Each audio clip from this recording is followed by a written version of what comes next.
আসসালামু আলাইকুম এভরিওয়ান, আশা করি সব ভালো আছেন। ও দেখাইনি আমরা শাহবাগ গোল্ডেন চ্যালেঞ্জার মাঠ হইল গিয়ে আমরা খামর ওই লগে আমরা হুসেন মিয়া কাম করা দেখাইনি কুদাল দিয়ে খালি মাঠও খালি থাপড়াইরা আর ও দেখক তো হইল কামরান হে আমার খালি বিরুদ্ধে অভিযোগ করে বুঝছেন। আমি কিতার লাগে কাম করছি না। ও দেখ আমরা হইল গিয়ে বেনিসিয়া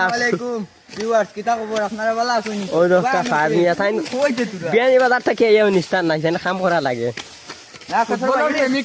আর ওই লগে মার যান চাচার গুলো পাইয়ে খুঁটি মুটি কুদাল বাট হইলে খাম বেশি করিলা বুঝছেন। আর শেষে রইছে ফাহিম দেখি উল্টা হো দেখাই নি বাদি উঠি দিয়া ভাই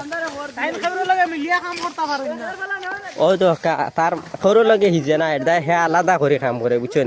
কারণ হে তো বড় পাই না হিসাবে আমি থাকলে আমার লগে মিলিয়া কাম করলো না। এখন আমি আইছি ও বুঝছেন ও হিসাবে দেখা হয়েছে। আর ও সাইচ্ছে ওই লগে তার খুদা না নিয়ে তাই কাম করতে পারা না কত বড় ভাগ্যের বিষয় দেখাই না। আর ওই লগে আমরা জিও আর ও দেখক আমি আছি ক্যামেরা কারণ সব খুশি দাবা কারণ আমি মাঠে আইছি আপনি ওইব।